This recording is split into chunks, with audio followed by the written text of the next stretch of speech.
Madwar 1800 persuna ibbenefikaw minn skemi ta' Transport Malta biex traw karozzi li jħamġu anqas l-arja li ngħixu minna jew biex neħew mit-triq vetturi li kienu jagħmlu ħsara kbira lill-ambjent.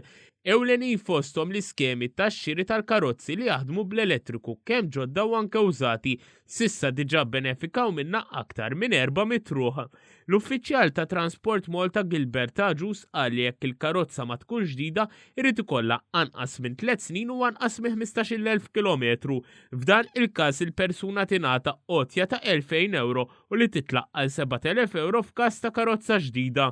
F'każ li wieħed jiskrappja l-karozza l-antika wkoll dan jingħata għad ta' benefiċċji oħra. Mela l-hawnhekk għandu it-taxxa ta' reġistrazzjoni hija exempt kollha. Il-liċenzja għall-ewwel 5 snin hija b'xejn, u mbagħad kull 210 euro mill-50 year il fuq, u hemmhekk mbagħad għal dik il-karozza nagħtu lura 6,000 euro. Is-sura ġus tem jgħid li s'issa Transport Malta diġà għandha 130 charging point eżistenti inferxa madwar il-pajjiż.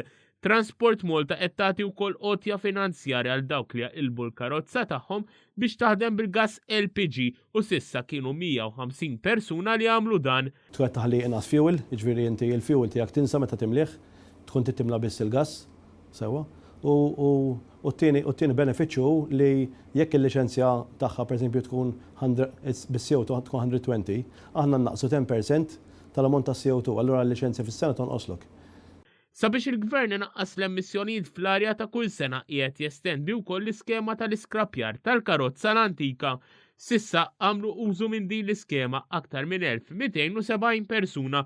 Is-sura ġus spjega li lotjiet għal min iskrappja l-karozza l-antika u jixtri waħda ġdida jitilgħu sa 1,500 euro. Jekk l-emissjoni tkunu bejn 101 u 130, nagħtu lura 800 euro.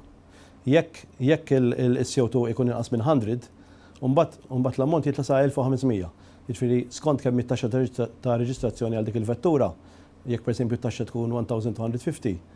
Umbat aħna nagħtu lura l-1,250 euro fil-free fund bħala grant imma mbagħad jiġi.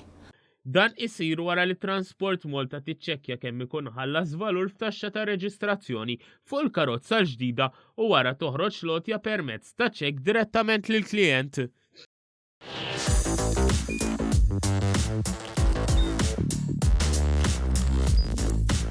Idħol fuq one.com.mt u hemmhekk tista' tara l-programmi kollha li jxandru fuq One permezz ta' One Play.